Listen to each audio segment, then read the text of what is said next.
Yashwant from grade to be my private school, and today I am here to show you my outer space mobile model.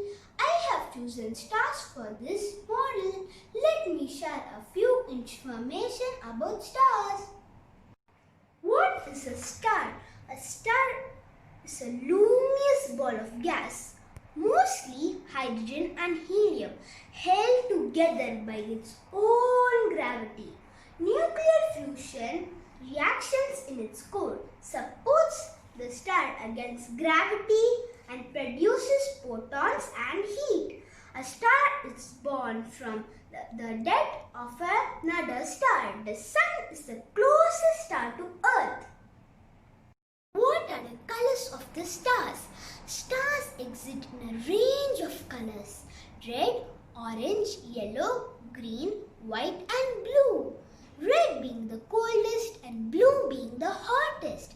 Star's colors indicates its temperature and relative distance from Earth. The real color of the sun is white.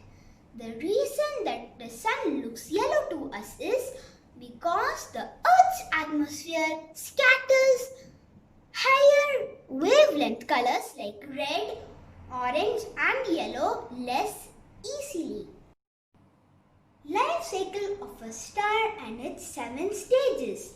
Stage 1, gas cloud or nebula. Stage 2, protostar or baby star. Stage 3, T-Curie phase.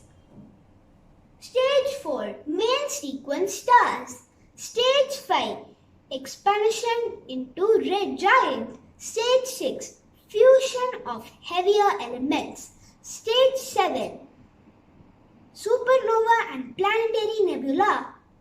Let's see the 7 stages one by one. Nebula or giant gas cloud. A star is born from a huge cloud of gas known as nebula. Regions of contracted dust and gas.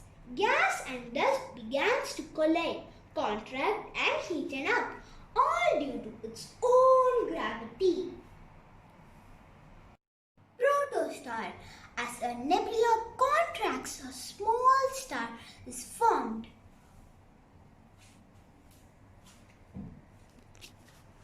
Called a protostar. The protostar will begin nuclear fusion. The hydrogen protons attract to each other by its strong nuclear force, and the fusion begins, which is necessary for the star to survive. Next is the T-Curie phase. A T-Curie star begins when material stops falling into the protostar and releases a tremendous amount of energy. The T-Curie star lasts for about 100 million years, following which it enters the most extended phase of development, the main sequence phase.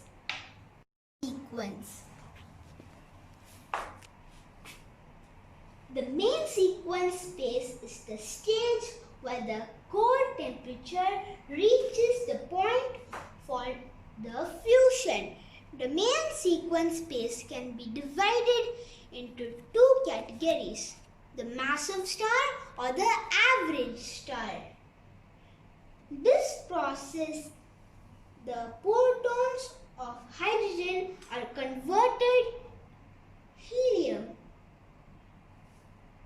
Next, let's move on to the average star. Here is the average star, followed by the red giant, then the planetary nebula, then the white dwarf, and last comes the black dwarf. Now let's talk about the red giant star. The hydrogen fuel runs out and the internal reaction stops. Star converts inward through gravity, causing it to expand. As it expands, the star and then a red giant. Red giants have cooler surfaces than main sequence stars. The next stage is the fusion of heavier elements. Helium molecules fuse at the core. As the star expands, the core shrinks and begins fusing. Carbon once the helium fusion ends.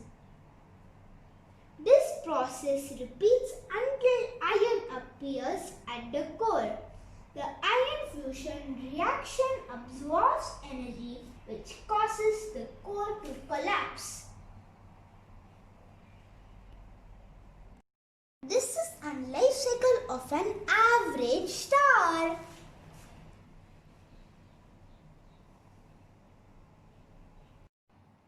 Planetary nebula.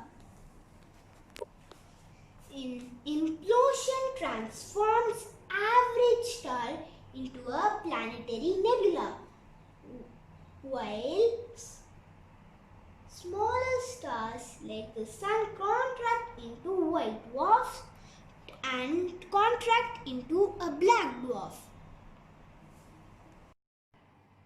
Now let's see the massive star. First comes the massive star, then followed by the red supergiant, followed by the supernova, and then it can either split into a neutron star or a black hole. Supernova. This implosion transforms massive star into a supernova. Most of the star material is blasted away into space, but the core implodes into a neutron star or a singular tree known as the black hole.